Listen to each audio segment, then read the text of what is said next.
Alright, the Ravens actually had something going there for a little bit, but LaRon McClain put it on the ground, and we can't have that because this game is going to be all about not leaving it up in, leaving it in the hands of Joe Flacco. So, that kind of hurts, and they had a little something going, and now it looks like Miami's actually in a goal-to-go situation. Pennington looks sharp so far. If Miami has any chance of winning this game, it's going to be all about Chad Pennington. But they have to be happy with the way the game has started. I still think Baltimore rolls no matter really what happens here. But let's see. Okay, 3rd and goal for Miami. Alright, both teams had drives that probably should have resulted in touchdowns, but it's 3-3.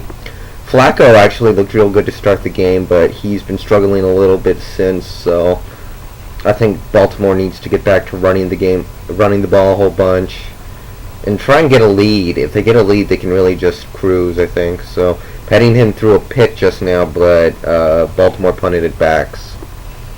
Good game, though. Competitive. Okay, Miami needs to stop fooling around with this Wildcat because it is not working. I mean, you can pull that off against some defenses, but this Baltimore defense is too good, so I think they need to scrap the Wildcat for today. Ed Reed, guys. Ed Reed, been doing that all year. 9 interceptions on the year. All best center fielder in the league right now. Big pick 6 from him, and that might be just what Baltimore needed. If they can score, a touchdown on defense, I think their offense can really just roll from here on out. 10-3 Baltimore, looking up. Halftime, guys, halftime. 13-3 Baltimore. They look sharp defensively. They're shutting down the running game. They let up a couple of big plays in the past, but it's nothing they can't handle in the long run. Flacco's made some nice plays. He's, been a little sporadic, but for a rookie, you take what you can get, and they're getting some pretty good stuff out of Flacco right now. Again, the big play in the game was the Ed Reed pick, and Baltimore looking sharp. Should be able to take control.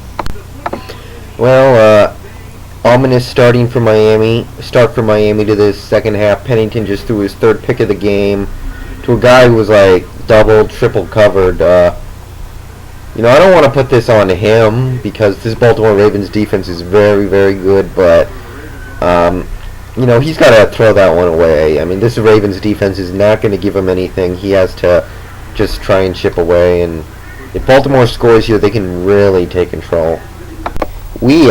Patrick Cobbs put it on the ground just now, and Baltimore cashed in this time. LaRon McClain atones for his earlier fumble, gets in the end zone. It's 20-3 Baltimore, and this could get out of hand. Miami got to answer now. It's time to stop playing it safe. Got to answer. Alright, I got to throw that one on Pennington. Dolphins were driving. He was playing great. He had completed like 8 passes in a row.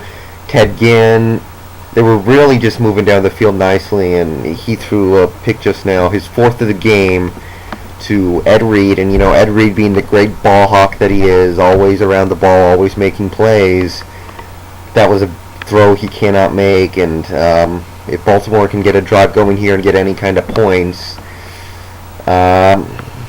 that's probably going to be it. Alright, Miami just pulled off a huge 3-and-out, so they're still in this thing. Okay, Miami pulled a great drive by, through the air, and it completed with a touchdown pass to Ronnie Brown. Great catch by Ronnie Brown, and the extra point got blocked, but Miami was back in it. Baltimore's offense hasn't been able to do anything this second half, so they were able to force another 3-and-out, but Miami had something going on this drive just now, down 20-9, and this reverse got destroyed for like a 15-yard loss thanks to Ray Lewis hitting Chad Pennington on the handoff, and Miami's drive got killed. They had to punt, and then there was a personal foul on the fair catch interference, so Baltimore's got good field position. They're up by 11. They kick a field goal. They go up by 2 touchdowns with there are like 7 minutes left, so Baltimore has a chance to really wrap this one up. Well, after a long day, a long second half of not being able to do anything offensively, Flacco was missing everything long, going deep way too much, little excited. McGahee just broke off like a 50-yard play down to the goal line and giving Baltimore a golden opportunity to close out this game with 4 minutes left. Any kind of points here would probably seal it up, but they would love to get into the end zone. Very nice quarterback draw by Mr. Flacco. Gets in the end zone. He's not going to be able to throw a touchdown today, but he just ran for one. And 27-9, 4 minutes left. That's about it. So at least he did get into the end zone somehow today.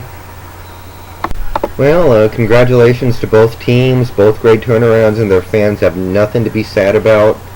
If you're a fan of either of these teams, you got to be thrilled with the way this season went. But Baltimore comes out on top. Game's over. 27-9, and moving on to the late game. That's about all I gotta say. I don't have any real lingering thoughts here other than, it doesn't make much sense to me why Miami was throwing deep passes right in Ed Reed's area all game. It was like, they didn't play well today. They're the lesser team. Baltimore is the better team, but what they did in this game didn't make a ton of sense to me, so I don't know. But Baltimore's just taking a couple knees to end this game, and they are going to move on.